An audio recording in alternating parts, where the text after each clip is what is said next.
Welcome back to the Broken Home Podcast, first episode of the 2023.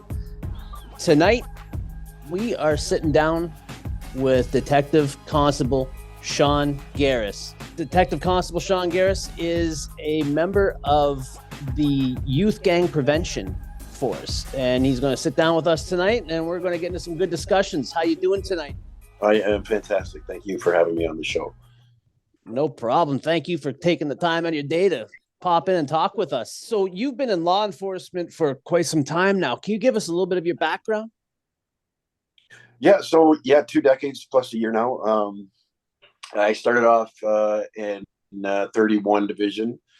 For anybody that I guess doesn't know, Toronto 31 Division is Jane and Finch. And, I guess Jane and Finch has a little bit of a reputation in Ontario, if not Canada, to tell you the truth. But it's a gang-impacted neighborhood. Spent the majority of my career there. I actually left to go and teach at the Toronto Police College. Spent a brief, less than a year in our transit unit, and went back to 31 Division's neighborhood unit. And then after that, I went to the gang prevention unit. And that's where I am currently. How long have you been in the gang prevention unit for then? That unit, I think it's got to be on 2+ years now. So, it's been an interesting go. It's a different approach to kind of gang, gangs. Back in 2016, then our deputy chief, actually, Jim Raymer, came to our unit and said, "Hey, listen, we want to figure out how we get gang members out of gangs." So my unit ended up going all sorts of places, over here in Canada, across Canada, and they looked at a lot of projects on the States and try to figure out a way to get these kids away from gang subculture. And we found a project in the Chicago area. The University of Chicago took it upon themselves. There was actually a professor there named Irvin Spergel. Took it upon himself to try to mitigate gang violence and with this project that he thought would be best. So he implemented it in this area called Little Villages, little suburb of Chicago. It had a problem with the Latin Kings. Latin Kings tend to be a pretty violent organization in the United States. They have a hierarchy. They meet regularly, and they cause a lot of chaos. Is Jane and Finch the most impacted area of Toronto by gangs right now, or is there just communities that are just being overrun left and right around there? Well, I'll tell you, we have stats. I can't really go into the stats because they're probably the ones that I know are probably a little bit. And I wouldn't say aged, but they change from day to day to month to month. But we held 30 town hall meetings in some of Toronto's most gang impacted and lowest equitable neighborhoods. There's quite a few. Like there is, like I said, we hit 30 of these neighborhoods, the ones that we could identify. We had a great response to these meetings as well, and we heard from the community as well when we were there, which was quite amazing. They were able to they wanted to talk, so it's kind of neat. But yeah, I wouldn't say the city's overrun with gang violence because it's nowhere near anything like Chicago. It has its areas, unfortunately, but yeah. When you started doing gang prevention, was that one of your number one strategies, was to get into these town hall meetings and try and get in touch with the community, people living in those areas? Well, we wanted to deliver a framework. We wanted to show them what we wanted to do, right? And we wanted input, because when you design something, let's take, for example, a toy, right? You want to bring that toy to the people that are going to use it, so they can show you how it's used, and if they like, you can see if they like it, if it's compatible, and you can, basically you're testing what you have. So we brought it to the community. We talked to the community, and we got their feedback. We got a little more than we asked for, to tell you the truth, because they, we thought that, we'd be presenting a model, and then there'd be a little bit of discussion about it. But the individuals that came forward and spoke to us had some pretty good voices. Like they had some things they wanted to talk about to us. For a police officer, majority, like I said, the majority of my background is working in the Jane and Finch area. The majority of my career, and I've arrested these kids that have the handguns. I've arrested the kids that are selling drugs. That are immersed in the gang subculture. But to take the time to stop to community members and see how it's affecting them, and see what their perspective was kind of eye opening, because as police officers, you sometimes you just don't have the time to do that.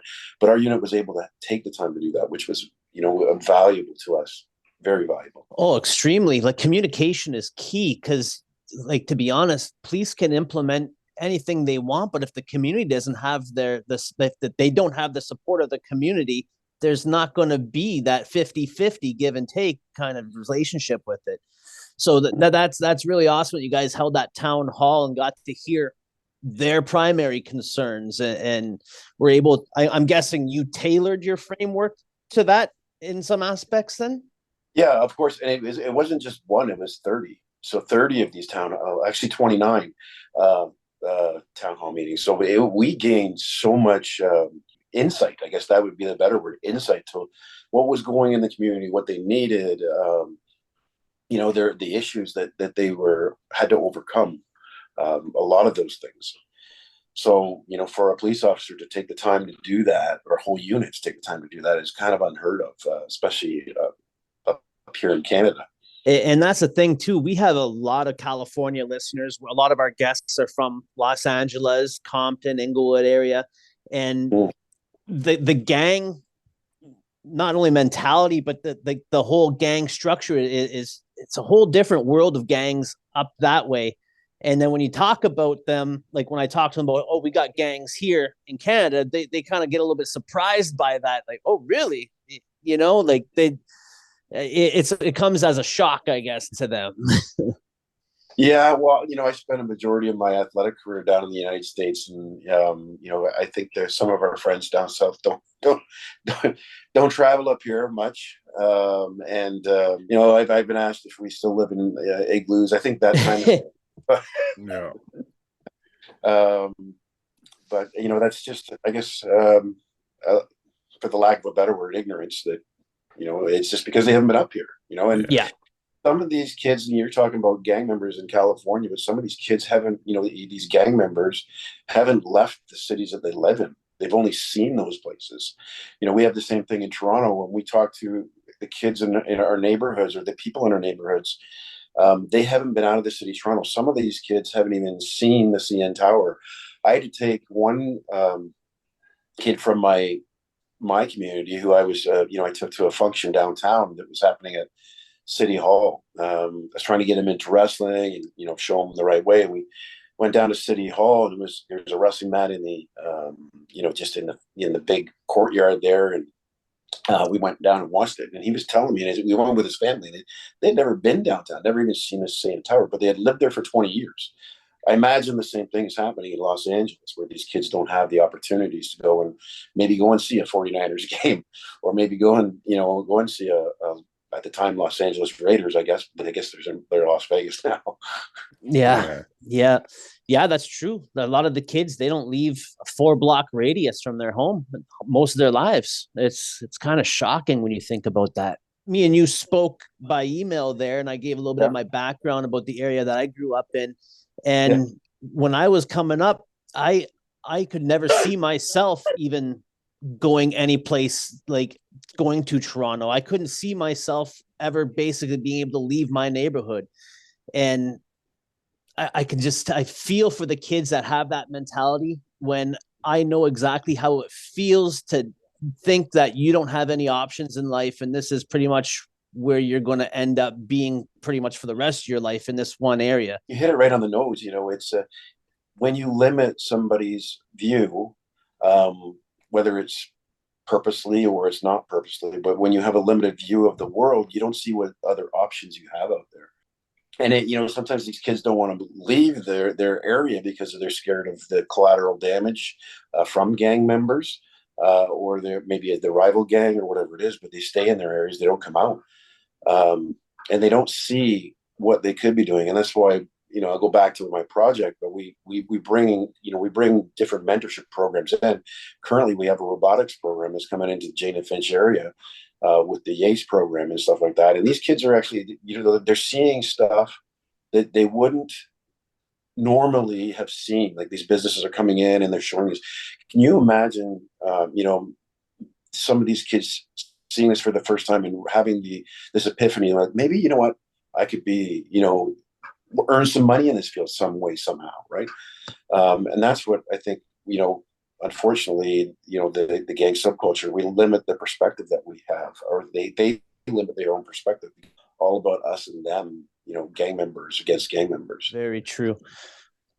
Since Marcus? you've started in gang prevention, so for over the last 2 years, do you have any hope? Are you seeing a change, something that's coming out of everything that you're doing that kind of gives you hope that you're on the right track, and it's just a matter of time before you start affecting more and more people and getting them on that right track? So again, me being in that unit for only a little bit, I've seen some great strides. Like, we have about 1,800 people, and that's not the official number because I don't have it. It's grown, but about 1,800 people enrolled in our gang referral program, and those are actually people that are either in a gang or they're at risk of being in a gang. And we try to help them with various referrals that we do, whether it's a job, it's a counseling, a training for jobs, you name it, PTSD counseling, because some of these kids have seen a heck of a lot of stuff.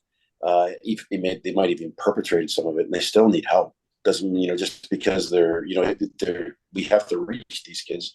We have to make sure they're mentally capable of actually wanting help too. Do you get any pushback from the kids? Like, say if you actively seek out a young gang member and you try to just chop it up with them, have a quick conversation, do you get that hesitancy? Like, I shouldn't be talking to you. Do you get that? And if so, how do you break that barrier?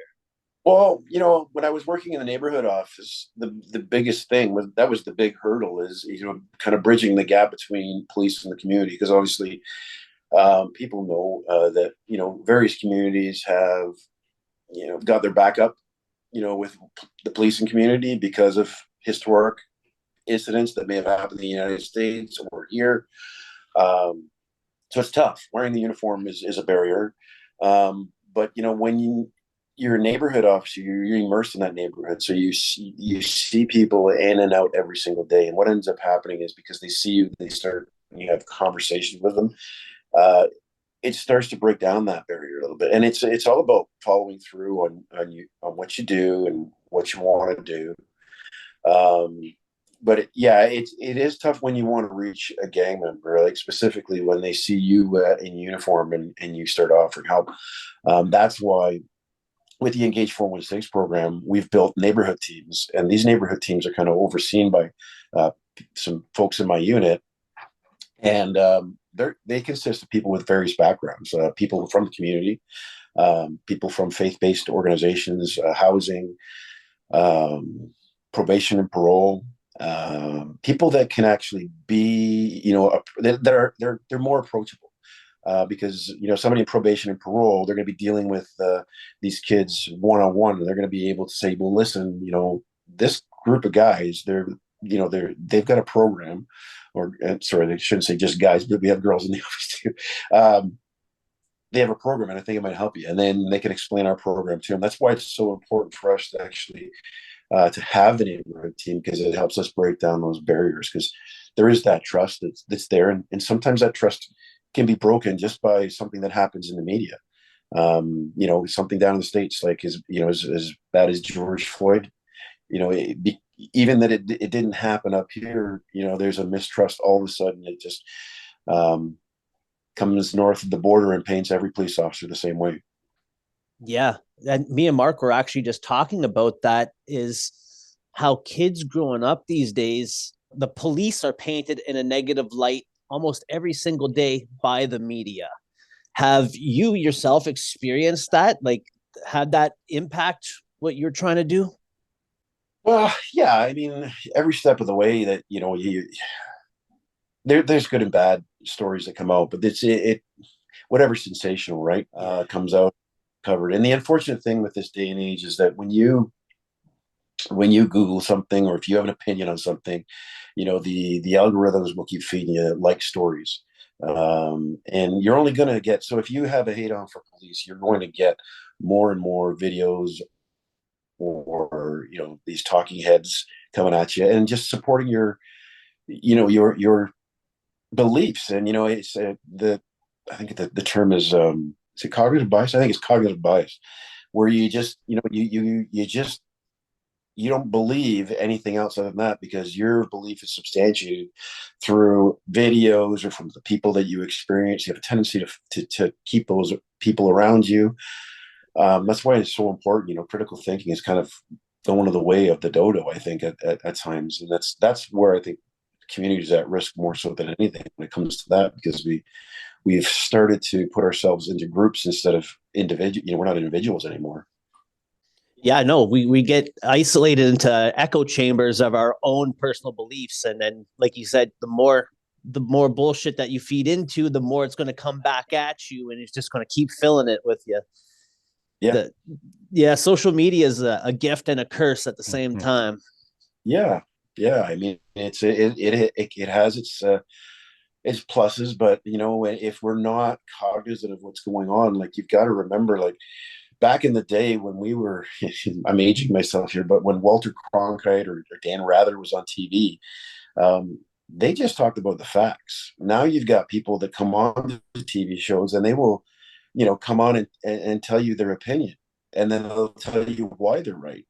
And they'll say, if you're watching a certain channel and that channel is either left or right wing, if you stick to that channel, I mean, that's all you're going to believe. So it's kind of important upon you, or incumbent upon yourself, to kind of look at different views in life. I mean, you really can do yourself in if you don't. And I think as police officers, I think that's something we really have to strive to do too. Is just to be, I'm trying to think of the word, but um,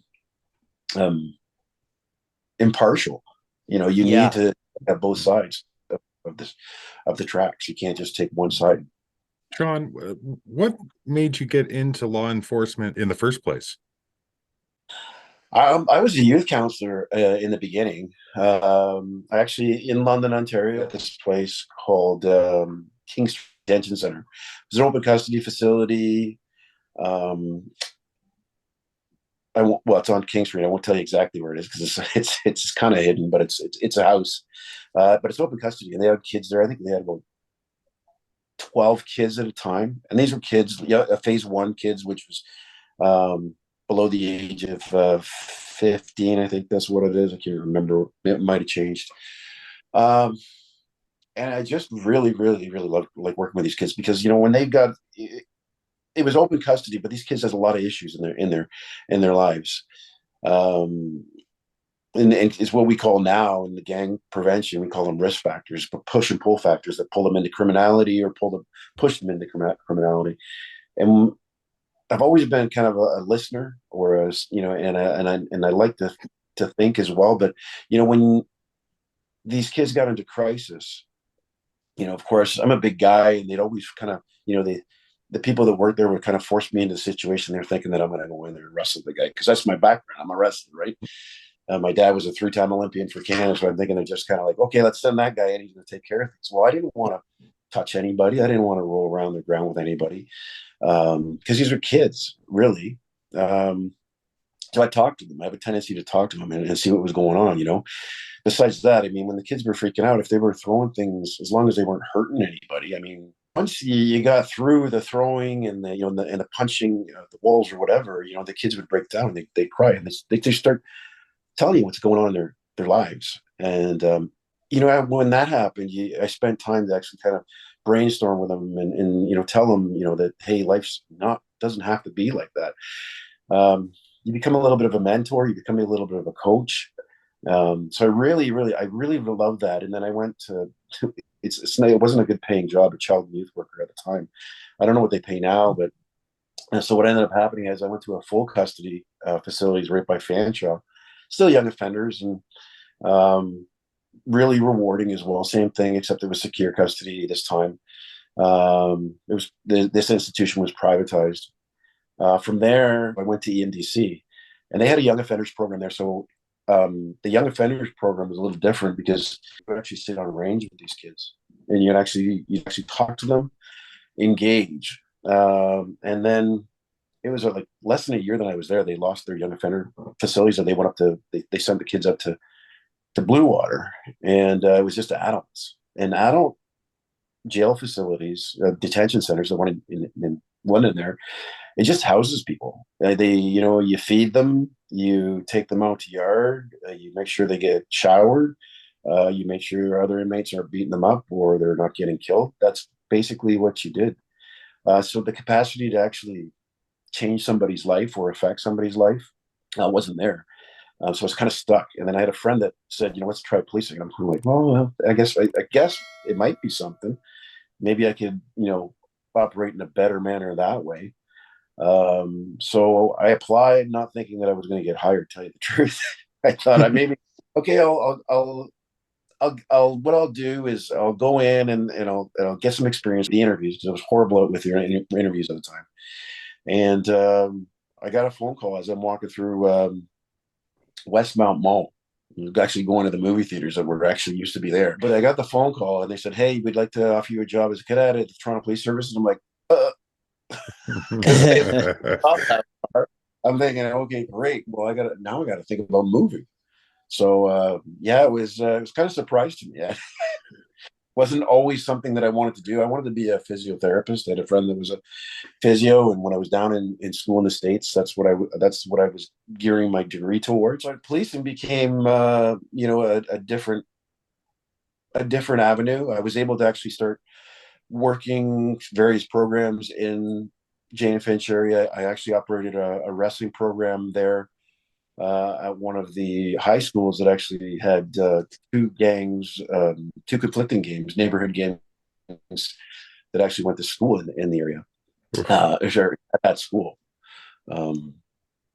But yeah, I mean, I had a blast working with the kids. For recruitment into the police services, like, are there still as many cadets or recruits that are coming in as, I mean, is it tougher to recruit for police officers? Because I mean, a lot of people looking in, it's not the easiest job in the world, and it seems like it could be a thankless job at times. What I think, if people that want to get in, like that have had that idea to get in, for a long time, I think they, and it's been their goal. They're there. I can tell you, like, there probably has been a drop. I've got asked that question quite a bit. I don't know if you guys know, but the last police officer that was murdered was I coached him at York University. He was my kid. I coached him for 4 years. And after seeing something like that, I mean, I don't know how a parent or an individual would want to get into a profession like this because one, Greg didn't deserve what happened to him. He didn't even have a chance. That kid was talented.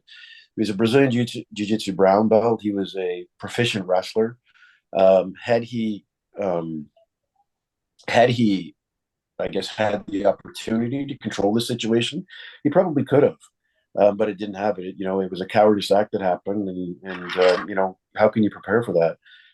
The officer who died yesterday in the morning had just passed his probation. He'd been on the job a little less than a year. He'd passed his 10-month probation, had been notified by his superiors that he was free to work independently as of yesterday, and that is exactly what he did at the time when he was gunned down and killed in a rural area here not far from where we are. The initial reports from police said that there was a fleeing vehicle, a pickup truck, but police later said that this officer was responding to a vehicle in a ditch, that he approached the vehicle and then was gunned down, opened fire, that he did not have a chance to return fire. That's according to the OPP commissioner. And that's happening more and more. We had Andrew Hong, who was, with the Toronto Police Service, who was murdered, while he was having lunch. So, yeah, I think that there's going to be a little bit of pushback. I don't think people are going to want to get in this profession. And then, if something's not done with bail reform, I'm gonna just say it. I mean, it's gonna happen again. Yeah. I don't know if bail reform, what type of bail reform is the answer. Um, but it's scary because I don't see an end to it. I'm hoping the politicians, pull up their socks and do something about it. But you know, it's this whole year has been horrible for Ontario, even Canadian. I haven't seen anything like this in the 20 years that I've spent with the service, to go to that many funerals in 1 year. And then the recruiting, like you said, there's a kid that did some work with us up at the Integrated Gang Prevention Task Force, and she's a cadet now. And I think about her now. I'm like, but is she going to be okay? Right? Any officer, I guess. But it's for me. It's like, man, this job is. It's been cool for me. I've really enjoyed it, and I guess I've been in a lot of situations where, something like that could have happened to me. But, as we are, we never think that things like that are going to happen to us, but it does. I just think it's going to be tough to find quality candidates, coming into our profession with cutbacks, defunding the police. With defunding the police, it's been a popular narrative that's been pushed, and politicians have followed through. But with anything, you got to think about that is what happens when that occurs. What is the lasting, or what is the cause and the effect? I always talk on my podcast or my live stream. I say, you know what? I mean, think about traffic, right? Let's say you have a city that's got traffic issues, and all of a sudden we take all the traffic officers out, and we're not going to enforce more traffic laws. What do you think is going to happen? Oh, it's going to be a shit show. Yeah. Yeah. So it's the same thing. If you're going to take away police officers from, a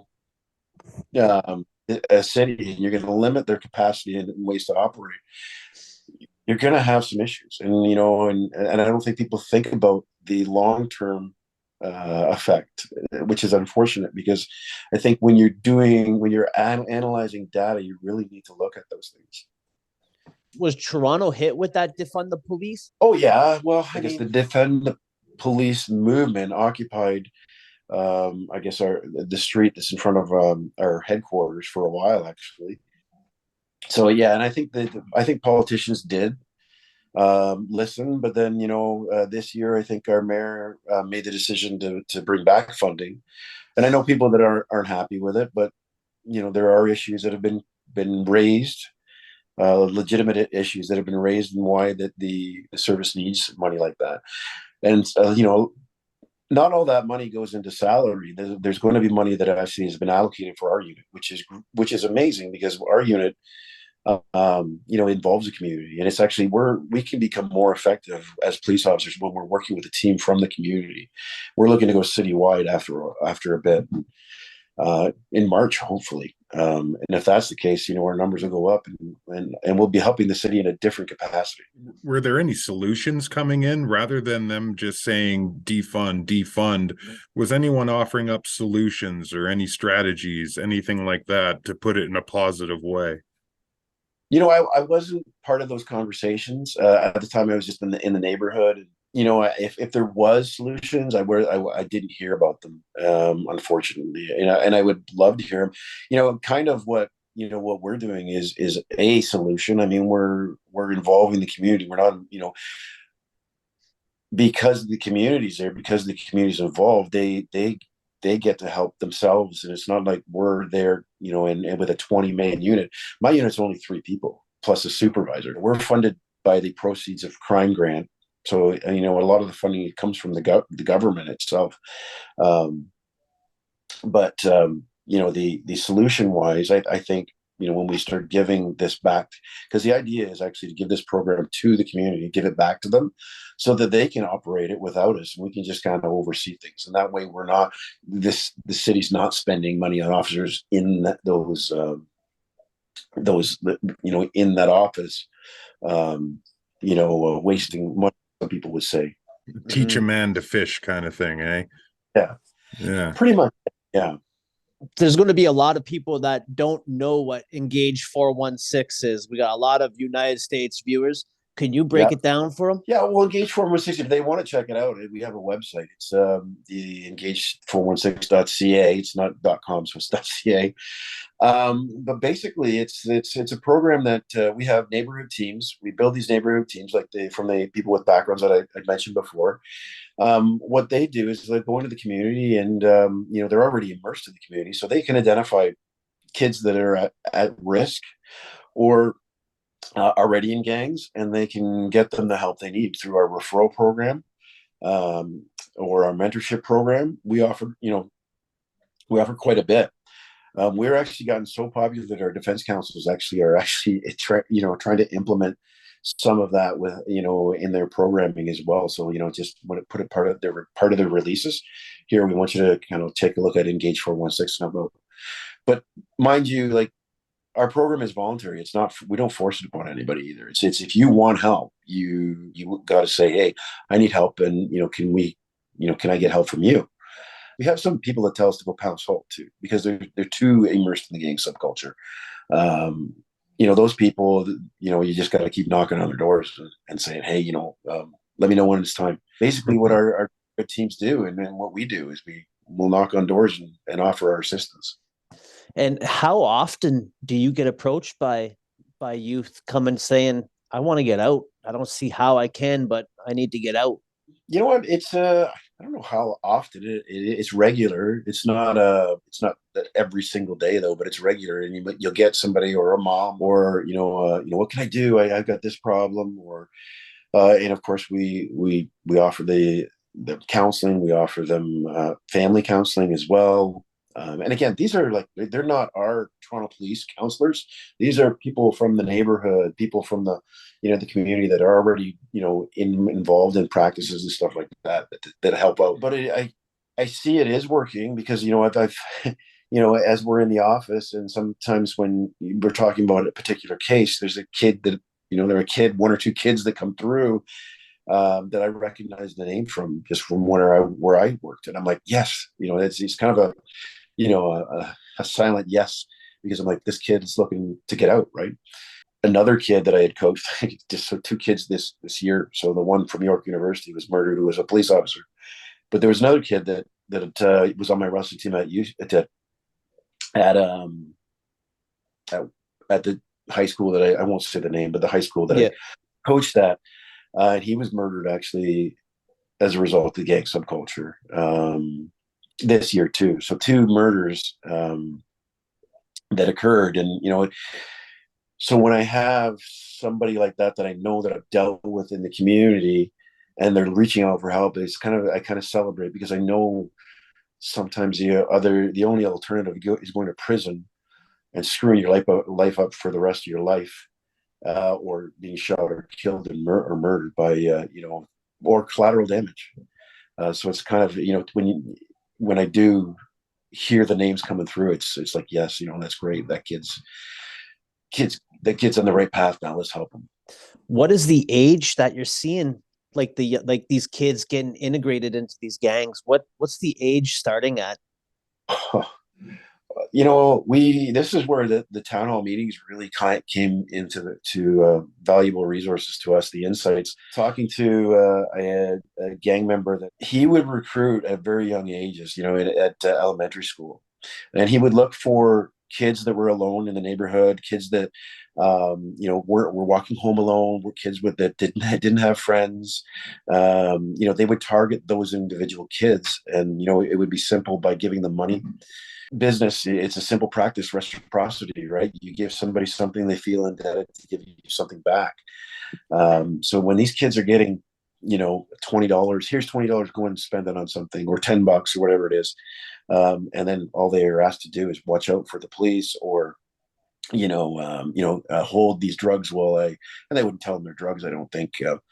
Hold these drugs while I go and do this deal, or hold my cash where I'm doing this deal. I mean, I've seen drug dealers, when I've done surveillance, where they're about to do a deal, and they'll hand off their food to this young kid who's probably no more than 6 years of age, and then he walks around the corner, does his deal, and comes back and takes his food, and then hands off money to him. Where the recruiting started is that young, right? And you got to think too is, there's various risk factors that come into play that make these gang members, and it's one of the big things that everybody comes back to, and it's not just the only one, is this poor parental supervision in a lot of these areas, especially in the impoverished areas that some of these gangs operate in. The parents, they're single parents there, and they can't, supervise their children when they're out working, or the parents are alcoholics or drug addicts, but the family isn't functioning very well. Well, the family is the first, social control mechanism. If it's not there, where do you learn your boundaries? Where do you learn where do you get structure in your life? It's not there. The next place is school. And I can tell you from working in these areas, these schools, I've seen a lot of teachers just walking through the schools who have given up. So when the two social control mechanisms that aren't there anymore, or aren't functioning as well, aren't there, the kids go to the streets and they learn structure and their boundaries there. They look for boundaries. And it happens to these kids on a bigger level where okay, well, I got to go to work. You got to go take care of your brother or sister. Well, that kid's probably only 8 years old, and he's got to take care of a 3-year-old or whatever. And then and it sounds far fetched, but I ain't lying. Oh yeah, I've seen it myself. Yeah, so it's scary for these kids to grow up in that environment where they don't have that guidance. But where else did they turn to? And the streets become educators. I was talking to a guy by the name of Casey Diaz. He's a Los Angeles gang member, and he wrote a book called The Shot Clock. He was saying, he got involved, same thing. He got involved in the gang subculture, but then once he got into it, he got hooked because it became fun to him, right? So they get you in at first because they want the wanting and belonging, and now I have people that care about me, or I think they care about me, and then stuff becomes fun and scary at the same time. And is this where you're going to be staying from this point on in your career? Are you sticking with gang prevention? Are you in it to win it for this? I want to be somewhere where I'm effective. I really do like helping kids. I got about 9 years left. Maybe I might be able to retire early and do something. I have a passion. I coach as well. I think that's where my where I belong. But with policing, as long as there's the right people in place in a unit like mine, and they have the same goal, I'll be there for a long time. Because I believe in this one. I worked in, like I said, in the streets before, where I was seizing these firearms from these kids, taking the drugs off these kids, and stopping them from selling all these things. Suppression works, but it's only for a little bit. They go to jail and then they come right back out. They learn when they're in jail, they just learn how to be better criminals, or they recruit more gang members. And that's just not me talking. There's data on that as well. I mean, you talk to, and I'm sure you guys have talked to gang members, the same thing. It's just, it's a spot where, the gang culture or criminal culture actually thrives. So it's not the best place for them. It's great temporarily because you can quell some of the violence on the street. But I think we got to start looking at treating the wound, because we treat the symptoms all the time, but when we treat the wound, we start probably making a little bit more progress. You got to treat that wound instead of just cutting the head off of it. It's the cutting the head off don't work, because 5 more is going to show up. Yeah. Well, and that's the intervention part, of our program, and the prevention part. We have this amazing team of guys up in our neighborhood office in 31 that I actually worked with, and we implemented this project. It's called Project Safe Play.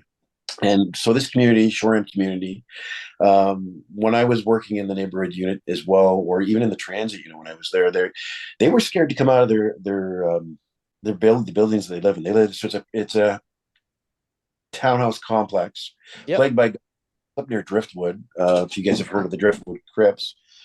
So it's got its reputation up there, and it's there's a lot of gunplay up there, and a lot of gangs hanging out there. So the people that live there, the people that love the community, that that they end up being scared to use the park out there in the courtyard, the splash pad that's there that's never been used. So we had the idea of actually, putting officers in there for 2 hours at a time just to hang out and be with the community. We did that, and we were able to, bring in other, people as well, like grassroots agencies, faith-based organizations, businesses, to support the community, and it grew into something where they're doing it now three times a week in the summer for 2 hours each, and it's a time when the community actually comes out, and they, I've never seen this community. And again, I've worked in this neighborhood for quite some time, right? Majority of my career. And I've never seen this community like this before, where they're all out, the people are out there, they're having fun, the kids are laughing, and they're enjoying themselves. We had the Brampton Batman come in with a Batmobile. We had the Star Wars 50, 100 or 501st Legion come in there. Stuff that these kids would have never really had if hadn't we started this program. But the cool thing about it is, the stats on the gang violence that we were able to find out afterwards, after the program has been there for a year. We were able to mitigate gang violence in that area 30%, which is a huge number,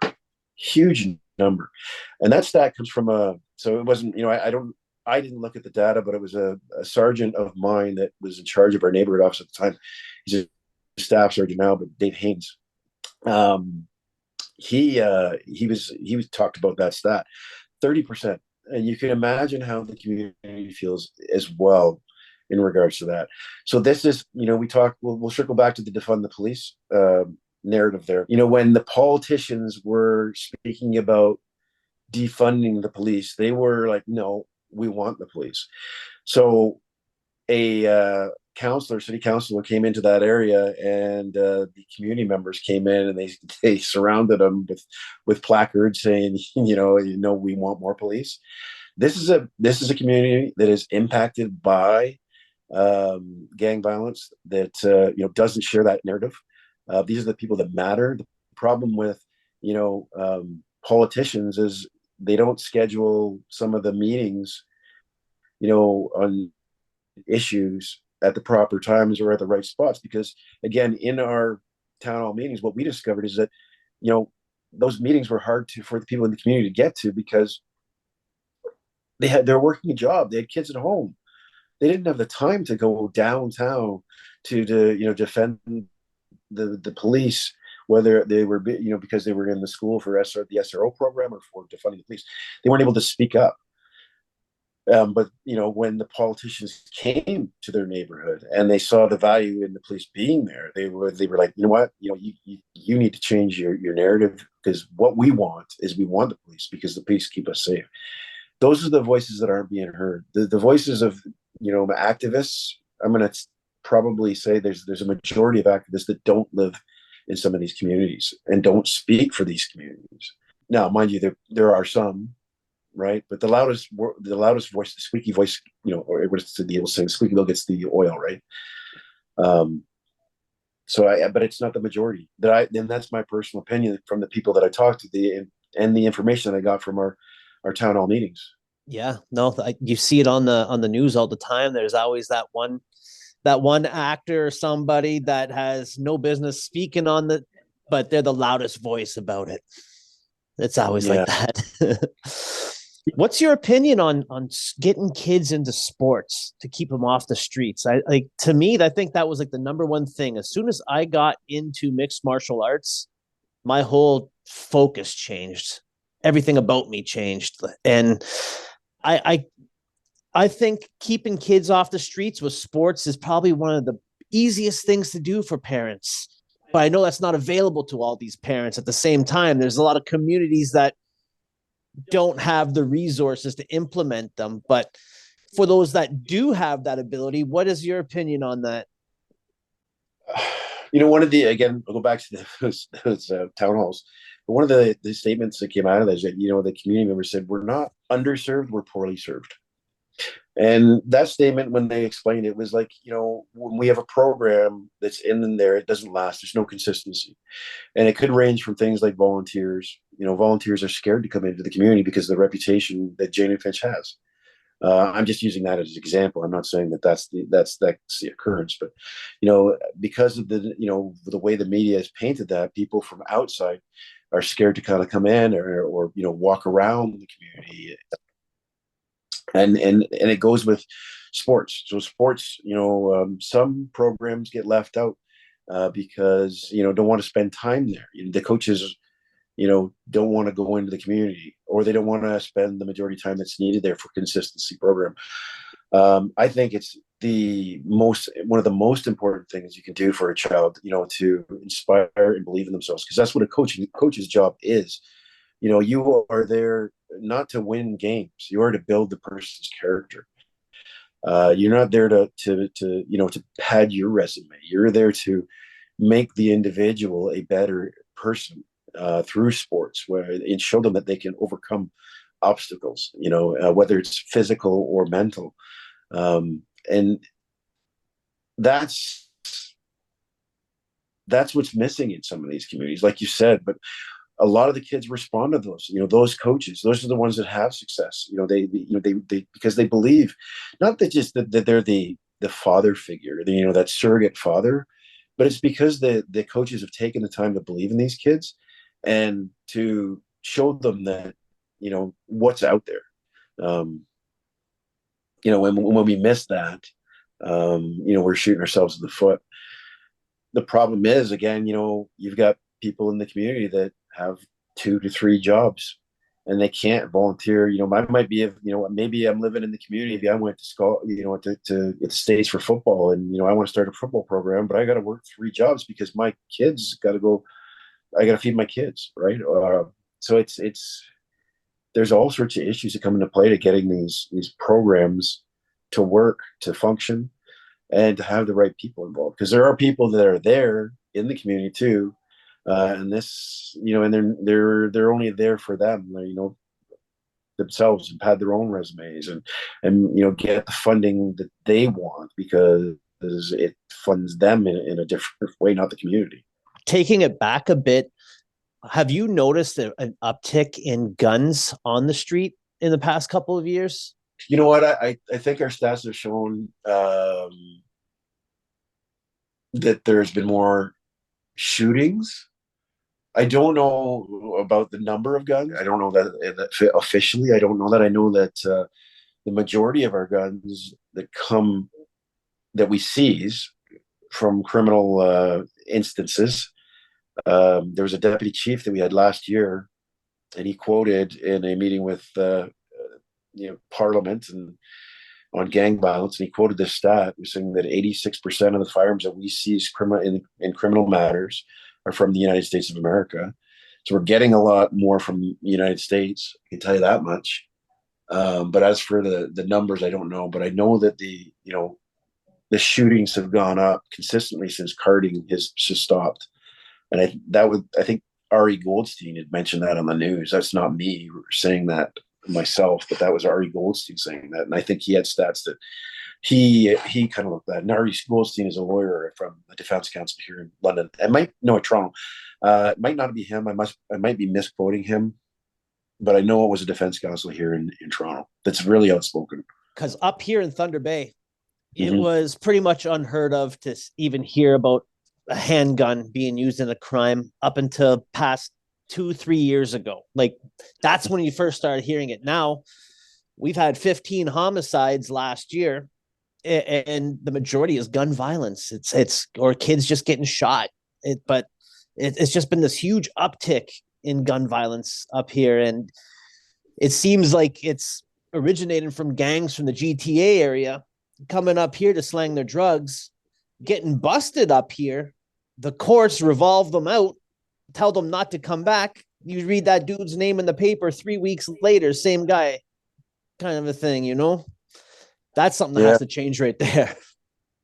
Well, and there's an article that I usually quote. I can't remember the article's name, but it was talking about how the GTA gang members are finding smaller communities to push their drugs, to push their guns, to make sales right here and there, and they do it because it's easier to do because you don't have a huge police presence. and it's easier there because you get working class people that might fall victim to the addiction. Usually drugs, that they're pushing are laced with something, that's more addictive. And, I think we're seeing more and more of fentanyl deaths, overdoses because of that. And that's why we as police carry Narcan, yeah. Because of those overdoses, right? So, I mean, yeah, it's the unfortunate thing is it's harder to operate within Toronto because police presence one, but also territorial. Territory becomes huge, and if I go and start selling my stuff and it does somebody else's territory, I'm going to get murdered. So why don't I go to a small community where I'm not going to be, seen or heard of by the police or rival gang members? I can just kind of operate on my own, set up shop, and make hundreds and hundreds of dollars, right? Yeah, fentanyl has become a major issue up here. I imagine it's compounded with the population because of down in Toronto. We got around 100,000 up here. Yeah. And we got probably about 20 methadone clinics too for that population. It's just, it's nonstop. And you hear about it all the time. Yeah. Well, I mean, in London, Ontario, what was it like? I can't remember that. What are they? 200,000 people. I grew up in that area. And then, I don't think it's been until recently. And I actually lived in a right behind one of a low income area. Not a lot of problems happening there when I was growing up. Used to hop the fence and go into the low income area, and you never have an issue. And now, from my understanding, a lot more drug trafficking in that area, and the police are called there a little more. There's been firearms, in London which is kind of, when I left 20 years ago, to hear about a shooting in Toronto or sort of in London was kind of like, what? Are you kidding me? You probably hear from friends then that stuff's still happening down there. Like, it's crazy. Yeah, absolutely. For firearm training, is there like mandatory every so often police officers are going in for like mandatory retraining firearms, things like that? Yeah, so I mean, I used to teach firearms at the Toronto Police College. We'd have you have to qualify in your use of force options once a year. I mean, you can come in as many times as you like if you want more practice on it. To become more proficient on your farm. Some people are pretty proficient, some people aren't. But it's only mandatory by the province once a year. I had seen that you had cornered in the UFC. What fighter did you corner for? Claude Patrick. So when I first came up to Toronto and started doing Brazilian Jiu-Jitsu, Claude would come into a club all the time. He started to get better, and of course, he tapped into me for my wrestling. He always asked questions about my wrestling, so he asked me to train him for bits. We trained him, and then I spent time in his corner at the UFC, and that's awesome. Had a blast. 129, which was at the Sky Dome. It was pretty good. I got to watch. You got to watch Mark Hominick then, right? Yeah. Well, Mark actually married my cousin, Ashley Geris. No way. Wow. Yeah, so it's a small world. It's kind of funny because I didn't know Mark, and we were at a party for the Fight Network, and he comes over to me and he says, "Hey, you're Shawn, right?" And I'm like, "Yeah." He goes, "I want you to meet somebody." So he pulls me over to this blonde girl, and he introduced me to Ashley, and it's my cousin Ashley Geris. So I've known Mark for ages. Oh wow. Through the sport, but never cornered him. I actually got him my personal trainer at the time, Brian Fletcher. He did phenomenal work with me when I was training for the Olympic trials. I offered his services to Mark for a couple of fights, and he made some really good gains. But yeah, the experience with the UFC was pretty cool. The Sky Dome, I got to watch a buddy of mine. So my brother went to Oklahoma State at the same time. This fellow by the name of Randy Couture went to Oklahoma State. Nice. I don't know if you know. Randy, heard his name once. Well, Randy used to beat the snot out of my older brother, so I kind of started. I had a liking for Randy, but we got to be friends, and so I got to watch his last fight. Unfortunately, lost it, but I got to see his teeth go flying. Oh, he lost a tooth too. Yeah. Yeah. I was there. Machida hit him with a sweet kick. That was insane. Yeah, that was too bad. But yeah, couldn't happen to a nicer guy though, man. Yeah. He was Randy's such a sweet guy, man, and his heart's in the right spot. So, but I don't tell you the truth, I don't watch it anymore because I only watched it when there was guys that I knew. So I knew like Randy. Frank Trigg was my brother's roommate when he was down in Oklahoma. Dan Henderson, somebody I knew as well as a friend. But as soon as those guys left, I kind of stopped. And then, it got to be more showy where, jerks like, well, I won't say their names, but, they just, Colby Covington. Yeah, I don't care for that kind of thing. As a wrestler, it's always been, you prove yourself on the mat.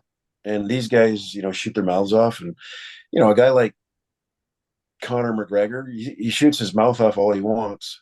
Mm-hmm. But, well, once he's up against the guy that Khalid, I think that's his name.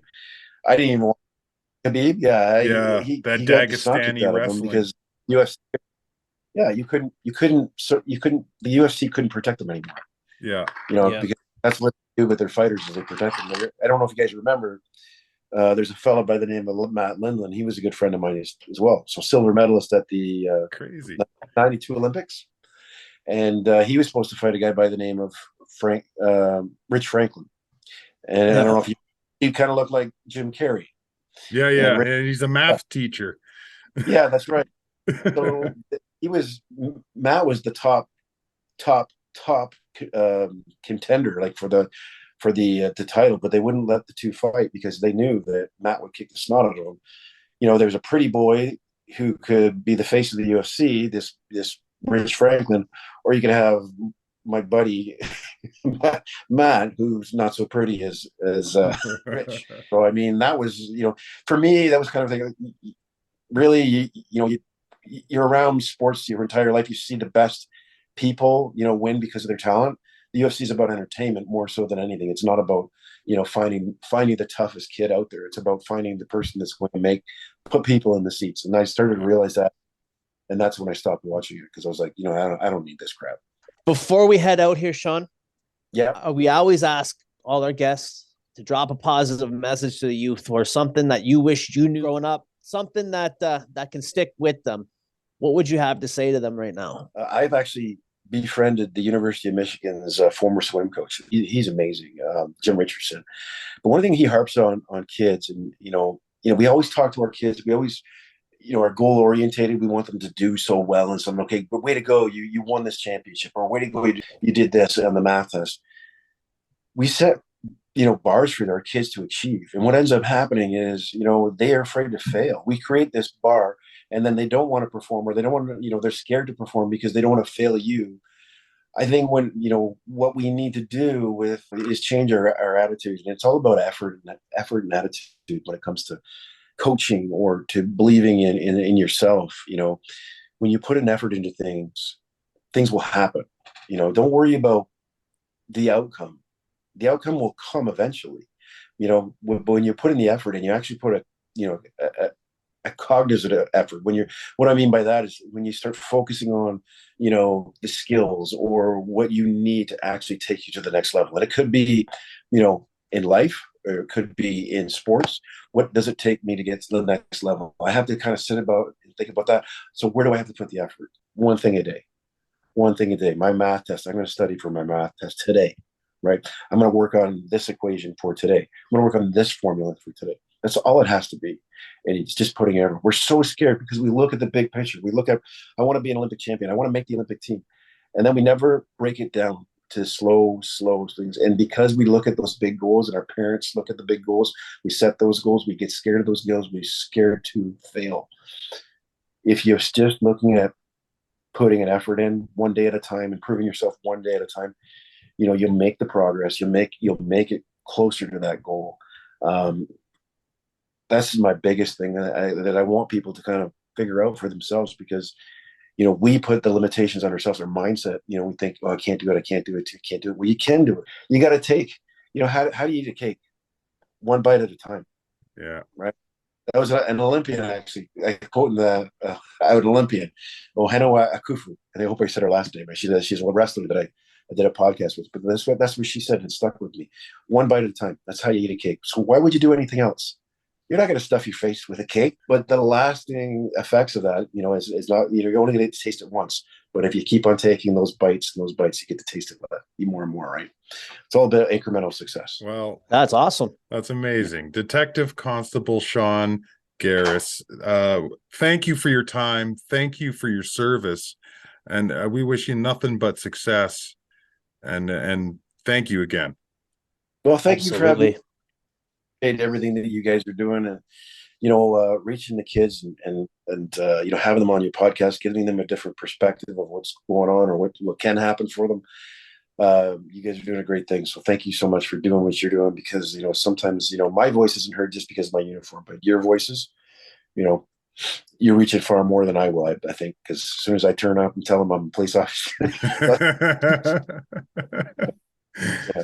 Sometimes the bald head gets it away. Thank you so much for coming on and spending the night with us here. It's been an awesome conversation. Okay, well, let's see if the 49ers are doing well now. Yeah, get to it. Okay, you guys take care. Thank you so much. Okay, Have bye-bye. a great night, Shawn. Okay.